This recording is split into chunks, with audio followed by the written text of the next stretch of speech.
Shalom saudara-saudara terkasih, devosi kita pada hari ini membahas tentang Bapa Kami.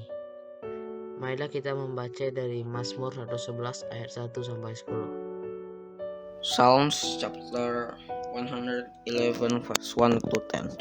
Praise the Lord, I will give thanks to the Lord with my whole heart in the assembly of the godly and the congregation. The Lord's deeds are great, eagerly awaited by all who desire them. His work is majestic and glorious, and His faithfulness endures forever. He does amazing things that will be remembered. The Lord is merciful and compassionate. He gives food to His faithful followers. He always remembers His covenant. He announced that He will do mighty deeds for His people, giving them a land that belonged to other nations. His acts are characterized by faithfulness and justice. All His precepts are reliable. They are forever firm and should be faithfully and properly carried out. He delivered His people. He ordained that His covenant be observed forever. His name is holy and awesome.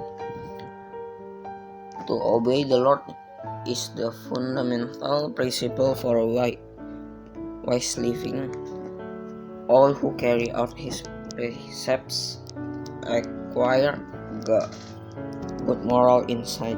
He will receive praise forever. Katekismus ini memberitahu kita bahwa kalau kita berdoa, dikuduskanlah namamu. Yang kita maksudkan ialah karuniakanlah kepada kami. Pertama, untuk mengenal Engkau dengan benar. Kebanyakan orang berpikir bahwa mereka mengenal Allah, tetapi apa yang sebenarnya mereka ketahui ialah gagasan tentang Allah yang telah mereka bentuk sendiri. Sebagian dari gagasan itu mungkin berasal dari imajinasi mereka sendiri. Sebagian lagi berasal dari apa kata orang lain atau dari apa yang telah mereka baca. Bagi kebanyakan orang, mengenal Allah sama sekali bukan benar-benar mengenal Dia.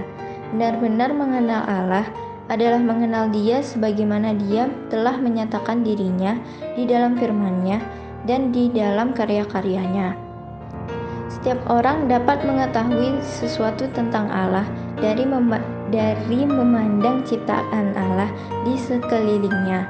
Penciptaan Allah salah satu karya Allah, tetapi ciptaan sama sekali tidak cukup untuk menolong kita benar-benar mengenal Allah. Tindakan pemeliharaan Allah, apa yang Dia lakukan dalam kehidupan sehari-hari juga tidak cukup. Kita membutuhkan firman Allah yang mengungkapkan kepada kita seperti apa sebenarnya Allah itu. Sebagian besar dari firman Allah terdiri dari cerita-cerita. Di dalam cerita-cerita itu, kita melihat Allah sedang bekerja. Mungkin kita harus melatih diri kita untuk melihat pekerjaan Allah yang di dalamnya kuasa, hikmat, kebaikan, keadilan, kemurahan, dan kebenaran-Mu terpencar.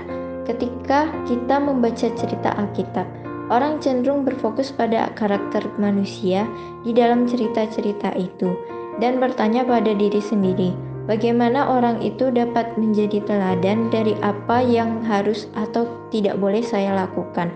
Sungguh orang harus membaca cerita-cerita Alkitab dengan berpikir, pekerjaan apa oleh Allah yang saya lihat di sini?